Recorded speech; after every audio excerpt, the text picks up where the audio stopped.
Okay, I promised a YouTube video on working on this Silverline boat. It's a 1979 Silverline. And we got a busted transom. And the only way to repair it is to take the top portion of the boat off so that you can get to the back portion, or at least repair it right. Now, I've got some plastic material that will not rot.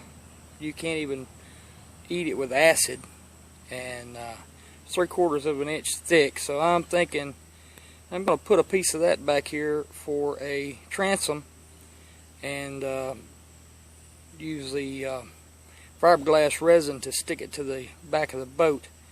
And I'm going to have to do some creative patching on it because it's busted pretty bad, but I'm pretty good at patching fiberglass, so it shouldn't be that big of a deal.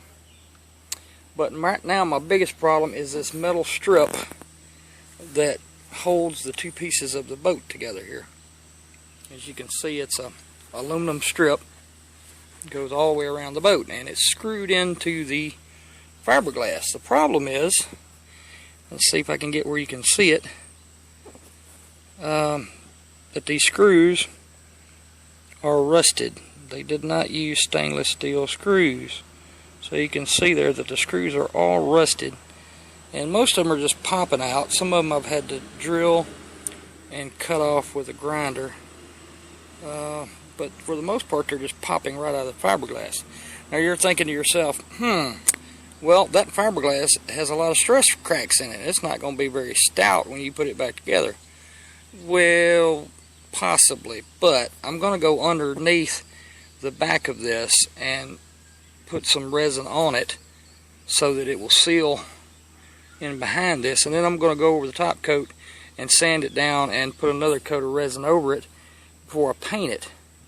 Now the biggest problem is we've got these little bitty teeny weeny, where are they?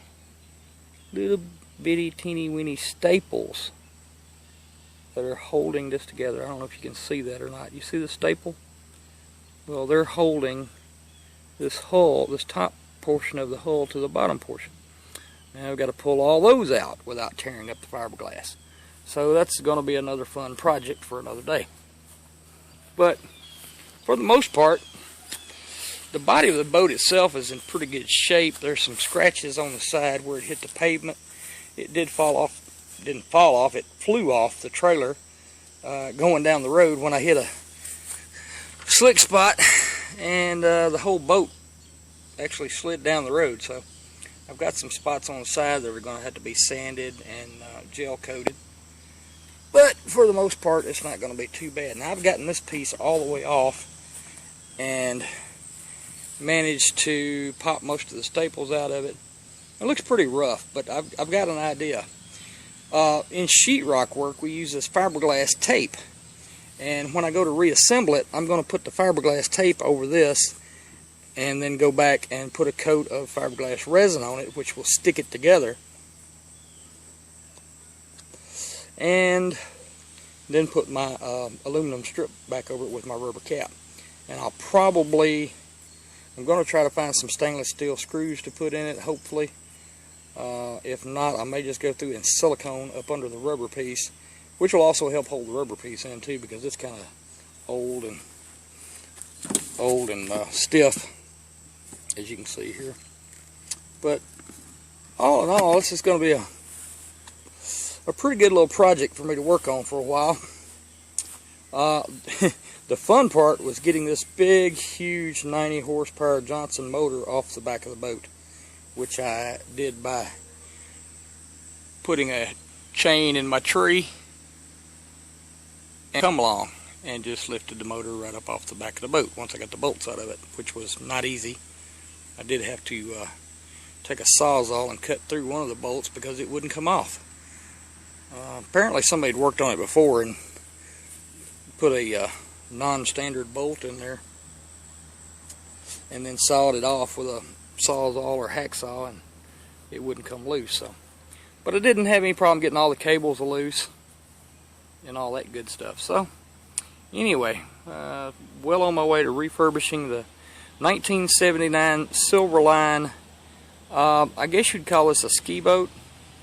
I'm not sure because it's got the ski hooks on the back here. I use it for fishing mainly up on Kentucky Lake, things like that. So anyway, oh, and the trailer. I do have some trailer repairs to make too. As you can see, when it wrecked, it did knock this guide loose, so that's going to have to be fixed. But then the trailer's pretty rusty. This thing's been in salt water. It originally came from Virginia, and then it was in Florida, and so it's got a lot of salt corrosion on it. Which once I get this thing apart, I'm going to pull it all off the trailer and sand the trailer down, paint it, get a good coat on that. And as long as I'm showing you boat repairs, now this is over here is a homemade boat trailer. And forgot to show you one thing on the other boat. Now this is going to be pretty interesting. If you'll notice, there are 1, 2, 3, 4, 5 lugs on that wheel. We go over to the other side. Now this is what's fun. We go over here and look at this wheel, and there are 1, 2, 3, 4 lugs on that wheel. So somebody changed out one of the actual wheel assemblies and put a 4-bolt on instead of a 5-bolt.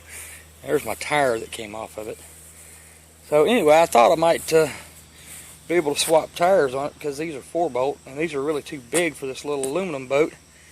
And I need some bigger wheels on that big boat, but that didn't work out like I thought it would.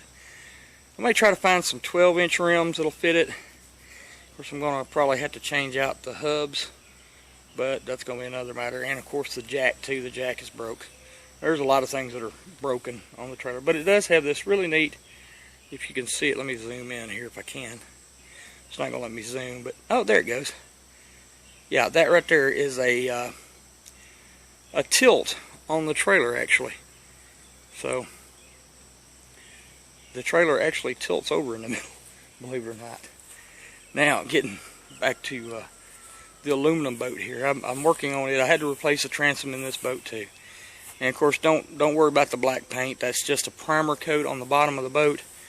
I just happen to have some black oil-based enamel, so I went ahead and put a coat on there for a primer coat because I've done a lot of grinding and sanding and patching. As you can see, there's a stress crack there that I'm going to have to fix. And here's where I'm putting a live well into the front of the boat in the seat, so I'm going to have to also work around that. But my biggest problem, here's a repair somebody made to this boat a long time ago, and as you can see, it's pretty ugly. So I'm going to have to get the grinder out, grind that down a little bit to get it smooth, and then go over it with some of that,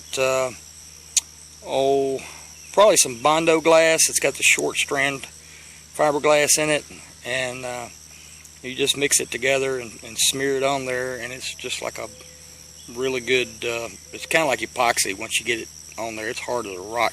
I've used it to actually fill holes in on the boat where the old seat came out. Someone took the seat out, so I used some of this Bondo glass to patch the holes, sand it down, and it actually looks pretty good once you get done.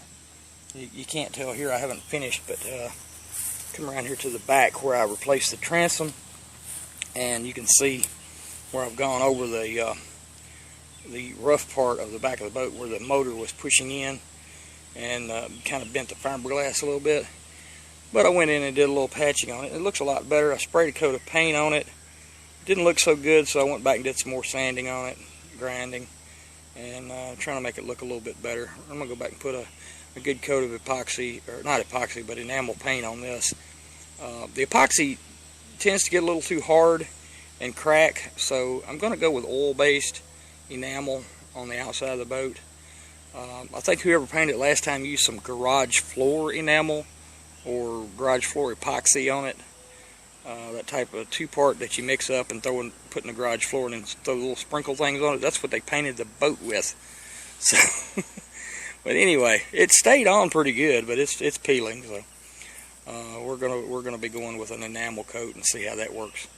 I'm yet to find out exactly what type of paint to use on this fiberglass. Now that's going to be a whole nother issue when I get this fiberglass down and go to patching and sanding on it. I'm going to have to probably prime it and then go back and put some paint over it. And I know they talk about gel coating, which I'm not really sure what that is, but we're going to find out, I guess. So stay tuned to my YouTube channel and we'll see what happens.